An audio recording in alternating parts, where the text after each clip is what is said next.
വേഗം വരുന്ന കർത്താവായ യേശു ക്രിസ്തുവിൻ്റെ നാമത്തിൽ എല്ലാ വിശുദ്ധന്മാർക്കും സ്നേഹവന്ദനം. കർത്താവിൻ്റെ കൃപയാൽ നമുക്ക് ഒരു ദിവസം കൂടി കർത്താവ് ദാനമായി തന്നു. ദൈവസന്നിധിയിലായിരിക്കുന്നതാണ് ഒരു ഭക്തന് ഏറ്റവും സന്തോഷപ്രദമായ കാര്യം. ഇന്നും ദൈവത്തിൻ്റെ കൃപയാൽ നമുക്ക് ദൈവസന്നിധിയിലായിരിക്കാൻ കർത്താവ് അവസരമൊരുക്കി. ഇന്ന് എനിക്ക് നിങ്ങളോട് പങ്കുവയ്ക്കുവാനായി ദൈവാത്മാവ് പ്രേരിപ്പിച്ച ഒരു ചെറിയ ഭാഗം എഫേസ്യലേഖനം 4-ാം അധ്യായം അതിൻ്റെ 24 മുതൽ 32 വരെയുള്ള വാക്യങ്ങളിലൂടെയാണ്. അതിൽ നിന്നും 7 കൂട്ടം കാര്യങ്ങൾ ക്രിസ്തുവിനെ ധരിച്ചിരിക്കുന്ന വ്യക്തിയെ സംബന്ധിച്ച് ദൈവവചനം നമ്മളോട് നിർദ്ദേശിക്കുന്ന 7 കൂട്ടം കാര്യങ്ങൾ പറയാനായിട്ട് ആഗ്രഹിക്കുകയാണ്. ഇന്ന് അതിൽ എല്ലാം പറയാനായിട്ട് കഴിയില്ല, എങ്കിലും ഇന്നും നാളെയായിട്ട് ആ കാര്യങ്ങൾ ലഘുവായിട്ട് പറയാം എന്നാഗ്രഹിക്കുന്നു. നമ്മൾ വളരെ വ്യക്തമായിട്ടും ഒരു ക്രിസ്ത്യാനി എന്ന നിലയ്ക്ക്, ഒരു വിശ്വാസി എന്ന നിലയ്ക്ക് നമ്മൾ അറിഞ്ഞിരിക്കേണ്ട വലിയ യാഥാർത്ഥ്യങ്ങളാണ് തിരുവചനം നമുക്ക് വെളിപ്പെടുത്തി തരുന്നത്. അപ്പം ആദ്യം ഞാൻ ആ ഭാഗം ഒന്ന് വായിക്കാം. എഫേസ്യലേഖനം 4-ാം അധ്യായം 24 മുതൽ 32 വരെയുള്ള വാക്യം. സത്യത്തിൻ്റെ ഫലമായി നീതിയിലും വിശുദ്ധിയിലും ദൈവാനുരൂപമായി സൃഷ്ടിക്കപ്പെട്ട പുതുമനുഷ്യനെ ധരിച്ചുകൊള്ളുവീൻ. ആകയാൽ ഫോർക്ക് ഉപേക്ഷിച്ച് ഓരോരുത്തൻ താതാൻ്റെ കൂട്ടുകാരനോട് സത്യം സംസാരിപ്പീൻ. നാം തമ്മിൽ അവയവങ്ങളല്ലോ, കോപിച്ചാൽ പാപം ചെയ്യാതിരിപ്പീൻ. സൂര്യൻ അസ്തമിക്കുവോളോ നിങ്ങൾ കോപം വെച്ചുകൊണ്ടിരിക്കരുത്, പിശാചിന് ഇടം കൊടുക്കരുത്. കള്ളൻ ഇനിയും കക്കാതെ മുട്ടുള്ളവന് ദാനം ചെയ്യുവാൻ ഉണ്ടാകേണ്ടതിന് കൈകൊണ്ട് നല്ലത് പ്രവർത്തിച്ച് അധ്വാനിക്കുക അത്രേ വേണ്ടത്. കേൾക്കുന്നവർക്ക് കൃപ ലഭിക്കേണ്ടതിന് ആവശ്യം പോലെ ആത്മീക വർധനയ്ക്കായി നല്ല വാക്കല്ലാതെ ആകാത്തൊന്നും നിങ്ങളുടെ വായിൽ നിന്നും പുറപ്പെടരുത്. ദൈവത്തിൻ്റെ പരിശുദ്ധാത്മാവിനെ ദുഃഖിപ്പിക്കരുത്. അവനാലല്ലോ നിങ്ങൾ വീണ്ടെടുപ്പ് നാളിനായി മുദ്രയിട്ടിരിക്കുന്നത്.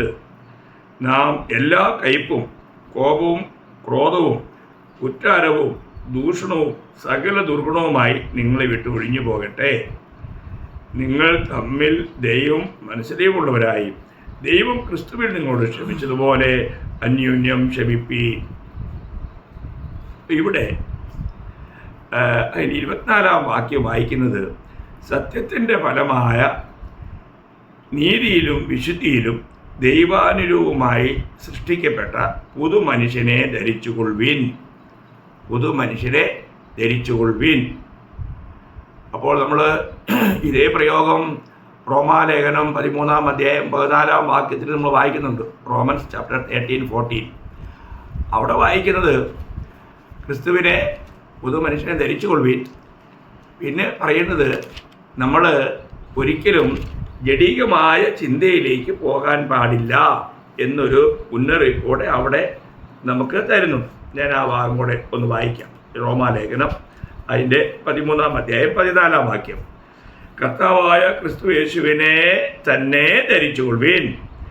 മോഹങ്ങൾ ജനിക്കുമാറ് ജഡത്തിനായി ചിന്തിക്കരുത്. അപ്പോൾ നമുക്കറിയാം, പിന്നെ കർത്താവിനെ ധരിച്ചിരിക്കുന്ന ഒരു വ്യക്തി വീണ്ടും മോഹങ്ങൾ ജനിക്കുമാറ് ജഡത്തിനായി ചിന്തിക്കരുത്. നമ്മൾ കർത്താവിനെ ധരിച്ചിരിക്കുന്നു എന്ന് പറയുമ്പോഴും നമ്മൾ ജഡത്തിലായിപ്പോൾ നമ്മൾ പാർക്കുന്നത്. ആ ജഡത്തിൻ്റെതായ ചിന്തകളിലേക്ക് നമുക്ക് വീഴാൻ സാധ്യതയുണ്ട്. ക്രിസ്തുയേശുവിനുള്ളവർ ജഡത്തെ അതിൻ്റെ രാഗമോഹങ്ങളോടുകൂടെ ക്രൂശിച്ചിരിക്കുന്നു എന്നാണ് ഗലാത്യർ 5:24 നമ്മൾ വായിക്കുന്നത്. അപ്പോൾ നമ്മൾ ക്രിസ്തുവിനുള്ളവരായി തീർന്നു കഴിഞ്ഞാൽ, കർത്താവായ യേശു ക്രിസ്തുവിനെ നമ്മൾ ധരിച്ചു കഴിഞ്ഞാൽ, നമ്മൾ പിന്നെ ജഡത്തിനായി ചിന്തിക്കാൻ പാടില്ല. ജഡീക ചിന്തകൾ നമ്മളെ നാശത്തിലേക്ക് കൊണ്ടുപോകും. നമ്മളെ വീണ്ടും ആ പഴയ പാപ സ്വഭാവങ്ങളിലേക്ക് കൊണ്ടുപോകും. അതുകൊണ്ട് തന്നെ നമ്മൾ ധരിച്ചു കഴിയുമ്പോൾ, നമുക്കറിയാം, നമ്മളൊരു യൂണിഫോം ഇട്ട് കഴിയുമ്പോൾ അതിൻ്റെ വില മറ്റൊരു നിലയിലാണ്. ഒരു പട്ടാളക്കാരൻ യൂണിഫോം ഇട്ട് കഴിഞ്ഞാൽ, അല്ലെങ്കിൽ ഒരു പോലീസുകാരൻ യൂണിഫോം ഇട്ട് കഴിഞ്ഞാൽ അതിന് വളരെ ശക്തിയുണ്ട്, അതിന് പ്രത്യേക ഒരു പവറുണ്ട്. അപ്പോൾ നമ്മൾ ഇത് വളരെ വ്യക്തമായി മനസ്സിലാക്കണം. അപ്പോൾ ഒരു യൂണിഫോം ഇട്ട ഒരു സൈനികൻ അല്ലെങ്കിൽ ഒരു പോലീസ് ഉദ്യോഗസ്ഥൻ അവരൊരിക്കലും പിന്നെ നമുക്ക് ലഹരി ഉണ്ടാകുന്ന നശ എന്ന് പറയുന്ന ലഹരി ഉണ്ടാകുന്ന യാതൊന്നും ഉപയോഗിക്കാൻ പാടില്ല.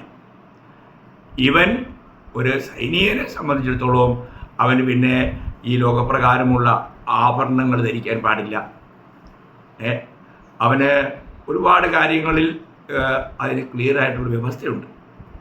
അപ്പോൾ നമ്മളിവിടെ ക്രിസ്തുവിനെ ധരിക്കുക എന്ന് പറയുമ്പോൾ തികച്ചും നമ്മൾ എത്രമാത്രം അലാർട്ടായിട്ട് മനസ്സിലാക്കേണ്ട ഒരു കാര്യമാണ്. യഥാർത്ഥത്തിൽ ഒരു ക്രിസ്ത്യാനി ക്രിസ്തുവിനെ ധരിച്ചവനാണ്, ക്രിസ്തുവിനെ ധരിച്ച ഒരു വ്യക്തിയാണ്. കാരണം നമ്മൾ എപ്പോഴാണ് ധരിച്ചേ? നമ്മൾ ഗലാത്യർ 3:27 വായിക്കുന്നുണ്ട്, ഗലേഷ്യൻസ് 3:27, ആരെല്ലാം ക്രിസ്തുയേശുവിനോട് ചേരുവാൻ സ്നാനമേറ്റവരായ നാം എല്ലാവരും ക്രിസ്തുവിനെ ധരിച്ചിരിക്കുന്നു എന്നാണ് പറഞ്ഞിരിക്കുന്നത്. ധരിച്ചിരിക്കുന്നു, നാം ക്രിസ്തുവിനെ ധരിച്ചിരിക്കുന്നു. അപ്പോൾ നമ്മൾ ധരിച്ചുകൊള്ളുവീൻ. എപ്പോഴാണ് നമ്മൾ ധരിച്ചത്? കർത്താവിനോട് ചേരുവാൻ സ്നാനമേറ്റപ്പോൾ. ഒരു യഥാർത്ഥമായ രക്ഷിക്കപ്പെട്ട ദൈവവൈതൽ സ്നാനമേൽക്കുമ്പോൾ അവൻ കർത്താവിനോട് ചേരുക, അവൻ്റെ മരണത്തിലും അടക്കത്തിലും പുനരുത്ഥാനത്തിലും ഏകീഭവിക്കുന്ന ഒരു പ്രക്രിയയാണ് സ്നാനമെന്ന് നമുക്ക് തിരുവെഴുത്തിലൂടെ അറിയാം.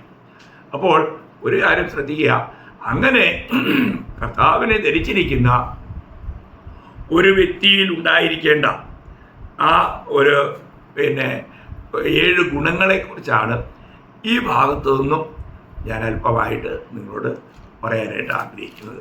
വളരെ ഇതൊക്കെ നമ്മൾ ശരിക്കും മനസ്സിലാക്കി നമ്മുടെ ക്രിസ്തീയ ജീവൻ നയിക്കുന്നില്ല എങ്കിൽ നമുക്ക് വലിയ നിത്യതയിലേക്ക് വലിയ നഷ്ടമുണ്ടാകും. അപ്പോൾ അതിൽ ഒന്നാമത്തെ കാര്യം അതിൻ്റെ 25-ാം വാക്യത്തിൽ 4:25 വായിക്കുന്നത്, ആകയാൽ ഫോഷ്ക്ക് ഉപേക്ഷിച്ച് ഓരോരുത്തൻ താന്താൻ്റെ കൂട്ടുകാരനോട് സത്യം സംസാരിപ്പീൻ, നാം തമ്മിൽ അവയവങ്ങളല്ലോ. അപ്പോൾ നാം തമ്മിൽ അവയവങ്ങളാണ്. രക്ഷിക്കപ്പെട്ട ഓരോരുത്തരും കർത്താവായ യേശുക്രിസ്തുവിൻ്റെ ശരീരത്തിലെ ഓരോ അവയവങ്ങളാണ്. അതുകൊണ്ട് ഇവിടെ വചനം പറയാണ്, നിങ്ങൾ സത്യം സംസാരിപ്പീൻ. അതൊരു കൽപ്പനയാണ്. നമ്മൾ രക്ഷിക്കപ്പെടുന്നതിന് മുൻപ് നമ്മൾ ധാരാളം കള്ളം പറയുക, അല്ലെങ്കിൽ പോഷ്ക്ക് സംസാരിക്കുന്ന ഏവർക്കുള്ള ഓഹരി ഗന്ധകം കത്തുന്ന തീപ്പോകുകയാണെന്നാണ് ദൈവവചനത്തിൽ വെളിപ്പാട് 21:8 വായിക്കുന്നത്. നോക്കുക, നമ്മൾ ചിന്തിക്കണം. ഇവിടെ നമ്മൾ ക്രിസ്തുവിലായി കഴിയുമ്പോൾ ഇന്നും നമ്മൾ പോഷ്കാണ്, കള്ളമാണ് പറയുന്നതെങ്കിൽ അത് വളരെ വഞ്ചനാജനകമായൊരു കാര്യമാണ്. അതൊരിക്കലും യോഗ്യമായ കാര്യമല്ല. അപ്പം ഇവിടെ സത്യം സംസാരിക്കാനാണ് പറഞ്ഞിരിക്കുന്നത്. കാരണം നമ്മൾ അവയവങ്ങളാണ്. നാം തമ്മിൽ അവയവങ്ങളാണ്. ചിന്തിക്കുക, ഒരു രക്ഷിക്കപ്പെട്ട ദൈവവൈതൽ എപ്പോഴും പറയുന്ന കാര്യങ്ങൾ സത്യസന്ധമായിരിക്കണം. ഇയ്യോബ്, പഴയ നിയമ വിശുദ്ധനായ ഇയ്യോബ് ചോദിക്കുന്ന ഒരു ചോദ്യം ഇയ്യോബ് 6-ാം അധ്യായം അതിൻ്റെ 30-ാം വാക്യത്തിൻ്റെ ആരംഭത്തിലുണ്ട്.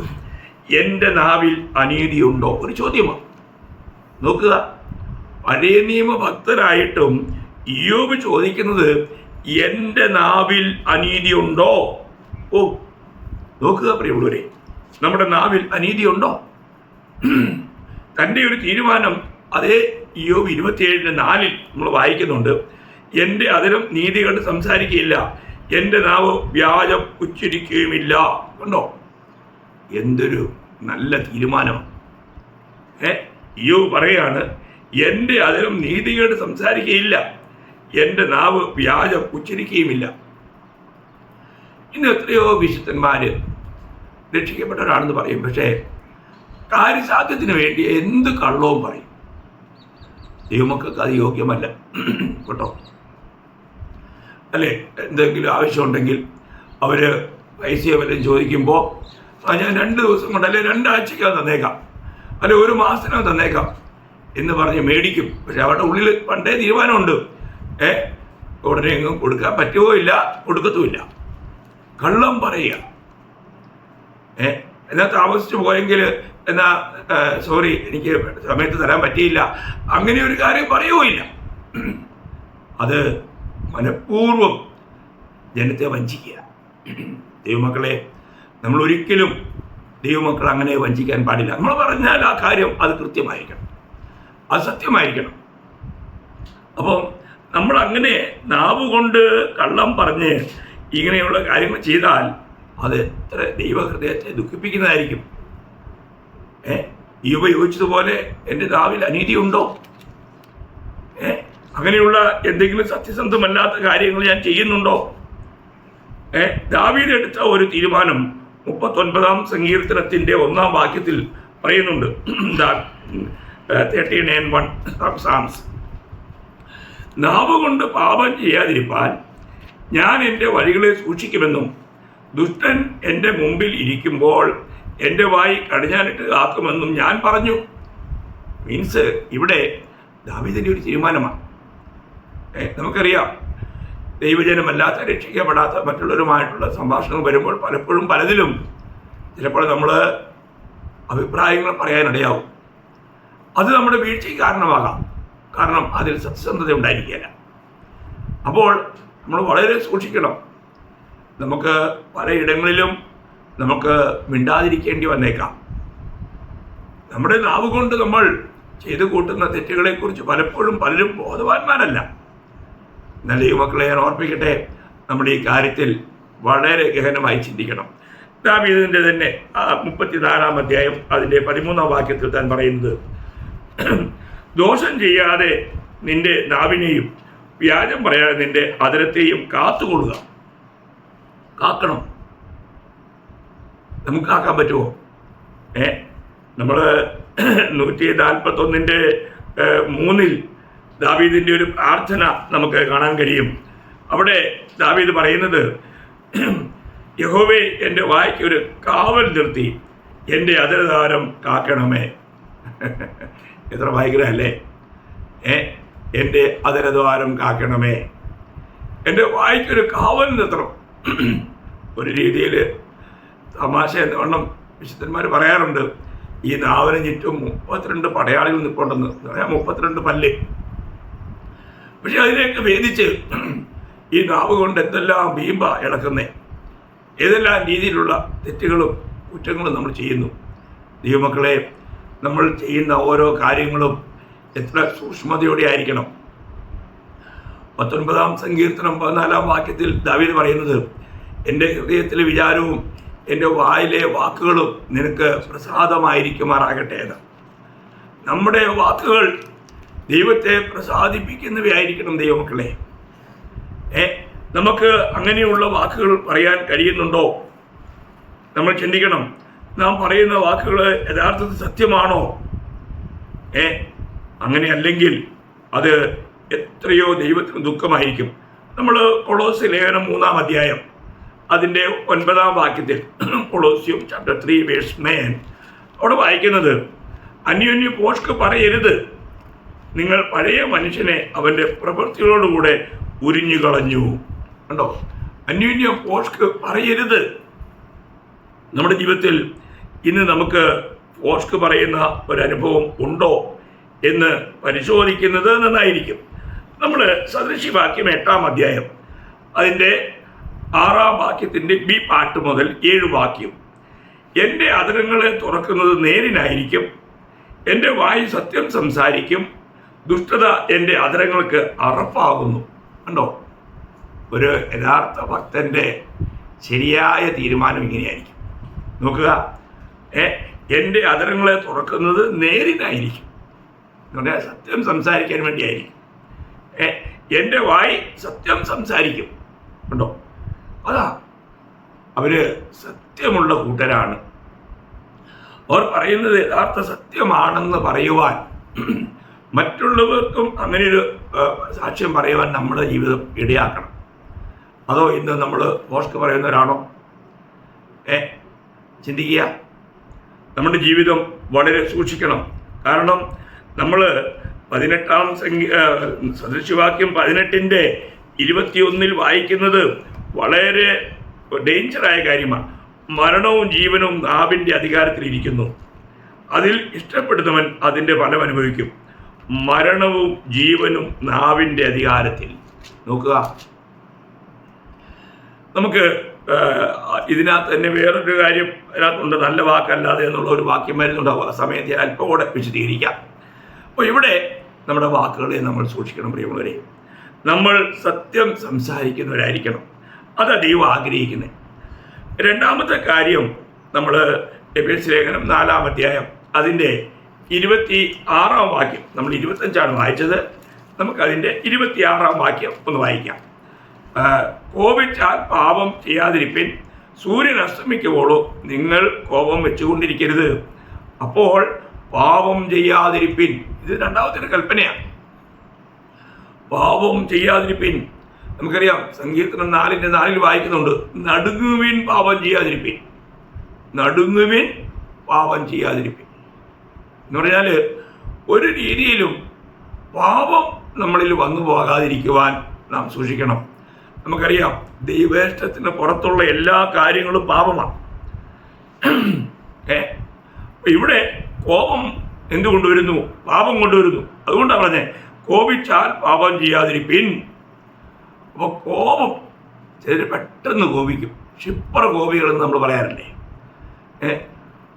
നമുക്കറിയാം, ഇസ്രായേൽ ജനങ്ങളിൽ അന്നുണ്ടായിരുന്ന എല്ലാവരിലും അതിസൗമ്യനായിരുന്നു മോശ എന്ന് സംഖ്യ 12:3 നമ്മൾ വായിക്കുന്നുണ്ട്. എന്നാൽ ഒരു പ്രാവശ്യം ഈ മോശ കോപിച്ചു.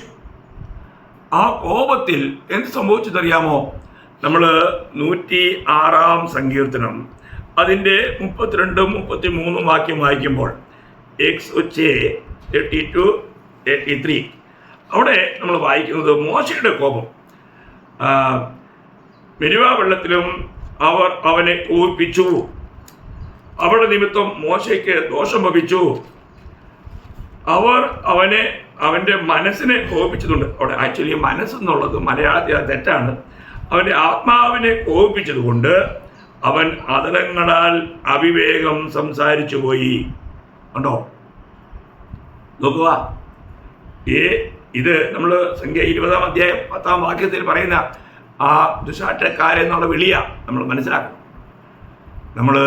നമ്മുടെ ജീവിതത്തിൽ കോപമുണ്ടാകുമ്പോൾ നമ്മൾ അവിവേകം സംസാരിക്കാം. നമ്മുടെ സംഭാഷണങ്ങൾക്ക് അത് ഒരു പരിധിയില്ലാതെ വന്നേക്കാം. കോപം ജനിപ്പിക്കാം പല കാര്യങ്ങൾ. നമുക്ക് ദൈവത്തിൻ്റെ ഹൃദയപ്രകാരമുള്ള ദാവീദ് നമുക്കറിയാം കോപിച്ചു. എപ്പോഴാണെന്നറിയാമോ? ദാവീദ് പാപം ചെയ്തിട്ട് ദാവീദ് പാപം മറച്ചു വെച്ച് ജീവിച്ചു. അപ്പോൾ ദൈവം നാഥാൻ പ്രവാചകനെ തൻ്റെ അടുക്കൽ അയച്ചു. നമ്മളത് വായിക്കുന്നത് 2 ശമൂവേൽ 12-ാം അധ്യായത്തിലാണ്. അപ്പോൾ ഒരു ഉപമയിലൂടെ, ഒരു കഥയിലൂടെയാണ് നാഥാൻ ആ കാര്യം വെളിപ്പെടുത്തുന്നത്. അതിൻ്റെ 1 മുതൽ 5 വരെയുള്ള വാക്യം വായിക്കുമ്പോൾ നമ്മൾ വായിക്കുന്നത്, അനന്തരം യഹോവ നാഥാനെ ദാവീദിൻ്റെ അടുക്കൽ അയച്ചു. അവൻ്റെ അടുക്കൽ ചെന്ന് അവരോട് പറഞ്ഞത്, ഒരു പട്ടണത്തിൽ 2 പുരുഷന്മാർ ഉണ്ടായിരുന്നു. ഒരുത്തൻ ധനവാൻ, മറ്റവൻ ദരിദ്രൻ. ധനവാന് ആടുമാടുകൾ അനവധി ഉണ്ടായിരുന്നു. ദരിദ്രനോ താൻ വിലയ്ക്ക് വാങ്ങി വളർത്തിയ ഒരു കുഞ്ഞാട് അല്ലാതെ ഒന്നുമില്ലായിരുന്നു. അത് അവൻ്റെ അടുക്കലും അവൻ്റെ മക്കളുടെ അടുക്കലും വളർന്നു വന്നു. അത് അവൻ തിന്നുന്നതിൻ്റെ ഓഹരി തിന്നുകയും അവൻ കുടിക്കുന്നതിൽ ഓഹരി കുടിക്കുകയും അവൻ്റെ മടിയിൽ കിടക്കുകയും ചെയ്തു. അവന് ഒരു മകളെ പോലെയും ആയിരുന്നു. ധനവാന്റെ അടുക്കൽ ഒരു വഴിയാത്രക്കാരൻ വന്നു. തൻ്റെ അടുക്കൽ വന്ന വഴിപോക്കന് വേണ്ടി പാകം ചെയ്യുവാൻ സ്വന്തം ആടുകളിൽ ഒന്നിനെ എടുപ്പാൻ മനസ്സാകാതെ അവൻ ആ ദരിദ്രൻ്റെ കുഞ്ഞാടിനെ പിടിച്ച് തൻ്റെ അടുക്കൽ വന്ന ആൾക്ക് വേണ്ടി പാകം ചെയ്തു. അപ്പോൾ ദാവീദിൻ്റെ കോപം ആ മനുഷ്യൻ്റെ നേരെ ഏറ്റവും ജ്വലിച്ചു. അവൻ നാഥാനോട്, യഹോവയാണ് ഇത് ചെയ്ത മനുഷ്യൻ മരണയോഗ്യൻ. നോക്കുക, അപ്പോൾ ഇവിടെ ദാവീദിന് ഈ സംഭവം കേട്ടപ്പോൾ പെട്ടെന്ന് കോപം ജ്വലിച്ചു. എന്നിട്ട് പറയാണ്, ഇത് ചെയ്തവൻ മരണയോഗ്യൻ. എത്ര പെട്ടെന്നല്ലേ നമ്മൾ മറ്റുള്ളവരെ വിധിക്കുന്നേ. മറ്റുള്ളവരെ വിധിക്കാൻ വളരെ എളുപ്പമാണ്. അനേകരും അനേക കാര്യങ്ങളിൽ മറ്റുള്ളവരെ വിധിക്കാറുണ്ട്. പ്രിയമുള്ളവരെ, നമ്മൾ ചിന്തിക്കണം, നമ്മളങ്ങനെ വിധിക്കുമ്പോൾ അത് നമ്മുടെ മേൽ തന്നെ വരുന്ന വിധിയാണ്. ഇവിടെ അതിൻ്റെ 7-ാം വാക്യത്തിൽ നാഥാൻ ദാവീദിനോട് പറഞ്ഞത്, ആ മനുഷ്യൻ നീ തന്നെ. ഉണ്ടോ? അപ്പം ഇവിടെ ആരാ മരിക്കണ്ടേ? ദാവീദാ മരിക്കണ്ടേ. ദാവീദാ ഹീനകൃത്യം ചെയ്തത്. നോക്കുക, എത്ര ലളിതമായിട്ടാണ് ഈ ദൃഷ്ടാന്തത്തിലൂടെ, ഈ കഥയിലൂടെ ദാവീദിന് പാവബോധം വരുത്തിയത്. പ്രിയമുള്ളവരെ, നാം പലപ്പോഴും പലതും കാര്യങ്ങൾ അറിയാതെ കോപിക്കുന്നവരാണ്. ആ കോപത്തിലൂടെ വരുന്നത് പാപമാണ്. ആ പാപം നമ്മുടെ ദൈവത്തിൽ നിന്നും നമ്മുടെ ആത്മീയമായ വളർച്ചയെ മുരടിപ്പിച്ച് ഫലവത്തല്ലാത്ത ഒരു ജീവിതത്തിലേക്ക് നമ്മളെ നയിക്കാനിടയാവും. അതുകൊണ്ട് നമ്മളെ തന്നെ പരിശോധിക്കണം. നമുക്ക് പെട്ടെന്ന് ക്ഷിപ്രകോപികളാകുന്ന ഒരു സ്വഭാവം നമുക്കുണ്ടോ? അത് നമ്മൾ പരിശോധിക്കുന്നത് നന്നായിരിക്കും. നമുക്കറിയാം, നമുക്ക് ഒന്നാമത്തെ കൊല നടന്നത് ഈ കോപത്തിൻ്റെ ഫലമാണ്. തൻ്റെ സഹോദരനായ ഹാബേലിനെ വയലിലേക്ക് വിളിച്ചുകൊണ്ടുപോയി. എന്നിട്ട് അവിടെ വെച്ച് അവനോട് കയർത്തു. നമ്മൾ 34:8 വായിക്കുന്നത്, കായൻ തൻ്റെ അനുജനായ ഹാബേലിനോട് നാം വയലിലേക്ക് പോകുക എന്ന് പറഞ്ഞു. അവർ വയലിലിരിക്കുമ്പോൾ കായൻ തൻ്റെ അനുജനായ ഹാബേലിനോട് കയർത്തു, അല്ലെങ്കിൽ കോപിച്ചു, അവനെ കൊന്നു. ഉണ്ടോ? കോപം അത് കൊലയ്ക്ക് കാരണമായി തീർക്കുന്ന. ചിന്തിക്കുക പ്രിയമുള്ളവരെ, നമ്മുടെ ജീവിതത്തിൽ ഇങ്ങനെയുള്ള മഹാപാപങ്ങളിലേക്ക് വീഴുവാൻ അനേകർക്ക് സാധ്യതയുണ്ട്.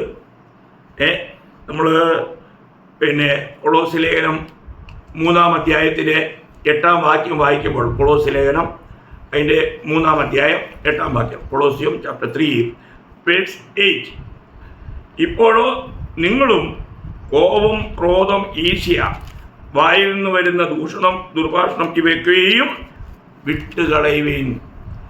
ഇന്നും പലപ്പോഴും പലരും പല കാര്യങ്ങളും അരുതാത്തത് പിടിച്ചു വെച്ചുകൊണ്ടിരിക്കുക.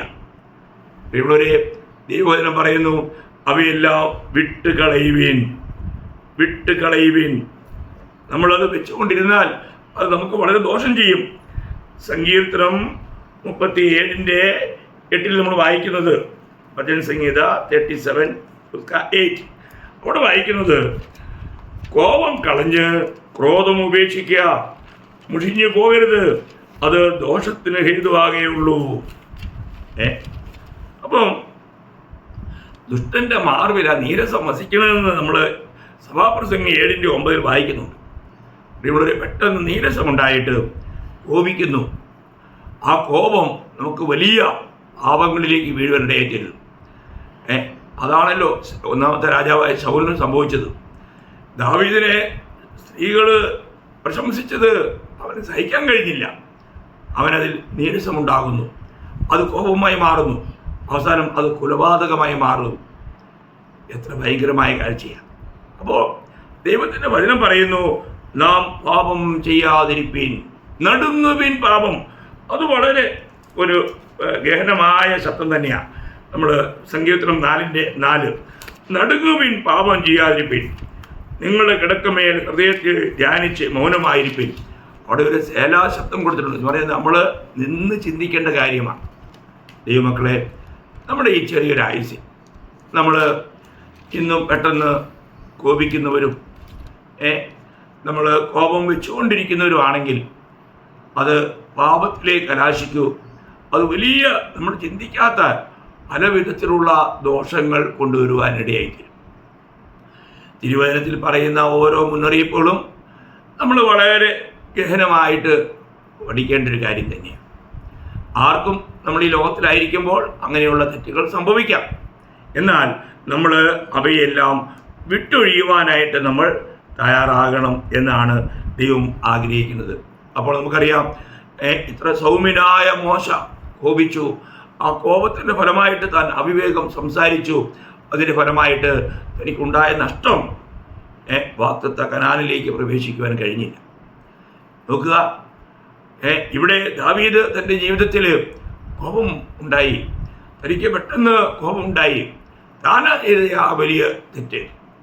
നോക്കുക, നമ്മുടെ ജീവിതത്തിൽ നമുക്ക് നമ്മളോടൊന്ന് ചോദിക്കാം, ഇന്ന് ഞാൻ പെട്ടെന്ന് കോപിച്ച് ഏതെങ്കിലും പാപം ചെയ്യാറുണ്ടോ? പെട്ടെന്ന് കോപിക്കുന്ന ഒരു സ്വഭാവം അതെനിക്കുണ്ടോ? ഉണ്ടെങ്കിൽ നമ്മളെ തിരുത്തണം ദൈവമക്കളെ. നമ്മളിത് വളരെ വളരെ ഗഹനമായി ചിന്തിക്കണം. നമ്മൾ ഓരോ ദിവസവും തിരുത്തുവാനുള്ളൊരു മനോഭാവം നമുക്കുണ്ടായിരിക്കണം. ദൈവവചനം എന്ന കണ്ണാടിയുടെ മുമ്പിലായിരിക്കുമ്പോൾ നമ്മൾ കേൾക്കുന്ന വചനത്തിലൂടെ ദൈവത്തിൻ്റെ പരിശുദ്ധാത്മാവ് നമ്മളെ ഉണർത്തുന്ന ഓരോ കാര്യങ്ങളും. അപ്പോൾ ഞാൻ നിങ്ങളോട് 7 കാര്യം പറയാമെന്ന് പറഞ്ഞെങ്കിലും ഇന്നിവിടെ 2 കാര്യം പറഞ്ഞ് നിർത്തുകയാണ്. അപ്പോൾ ഒന്നാമത്തെ കാര്യം, നമ്മൾ ഹൃദയംഗമായി സത്യം സംസാരിക്കുന്നവരായിരിക്കണം. കാരണം നമ്മൾ ക്രിസ്തുവിനെ ധരിച്ചിരിക്കുന്നവരാണ്. നമുക്ക് ആ ഒരു വലിയ സാക്ഷ്യമുണ്ടായിരിക്കണം, അവർ യഥാർത്ഥത്തിൽ സത്യം പറയുന്നവരാണെന്ന്. വളരെ വിലപ്പെട്ട, എനിക്ക് എൻ്റെ ജീവിതത്തിൽ കൃപയാൽ അങ്ങനെ ഒരു വലിയ സാക്ഷ്യം കർത്താവ് എൻ്റെ ജോലി സ്ഥലത്തെല്ലാം നൽകിയിട്ടുണ്ട്. അത് ഞാൻ പലപ്പോഴായി പറഞ്ഞിട്ടുണ്ട്. അവസരം വരുമ്പോൾ ഇനിയും അതിനെ മറ്റ് പല കാര്യങ്ങളിലും പറഞ്ഞ് നിങ്ങളെ മനസ്സിലാക്കാം. പ്രിയമുള്ളവരെ, നാം സത്യം സംസാരിക്കുന്നവരായിരിക്കണം. ഒപ്പം തന്നെ നാം പാപം ചെയ്യാൻ പാടില്ല. നമ്മളൊരു വിശുദ്ധ ജീവിതത്തിന് വേണ്ടി ദൈവം വിളിച്ച് വേർപെടുത്തിയതാണ്. അതുകൊണ്ട് പാപം ചെയ്യാതിരിക്കുക എന്നുള്ളത്, ദൈവഹിതത്തിന് പുറത്ത് പോകുമ്പോഴെല്ലാം നമ്മൾ പാപം ചെയ്യുക. എല്ലാ അനീതിയും പാപം തന്നെ. നന്മ അറിഞ്ഞിട്ട് ചെയ്യാത്തവരത് പാപം. അതുകൊണ്ട് ദൈവവഴിയിലൂടെ ജീവിച്ച് എപ്പോഴും ക്രിസ്തുവിനെ ധരിച്ചിരിക്കുന്നുള്ള ബോധത്തിൽ എന്നെ കാണുന്നവർ ക്രിസ്തുവിനെ കാണുവാനിടയാകണം. ഈ വലിയൊരു ആഗ്രഹത്തിൽ ജീവിച്ച കർത്താവിനെ മഹത്വപ്പെടുത്താൻ കർത്താവ് സഹായിക്കട്ടെ. ഈ വചനം നിങ്ങൾക്കൊരു അനുഗ്രഹമായി തീരട്ടെ. എല്ലാ മഹത്വവും കർത്താവിനെ അർപ്പിക്കുന്നു. ആമേൻ.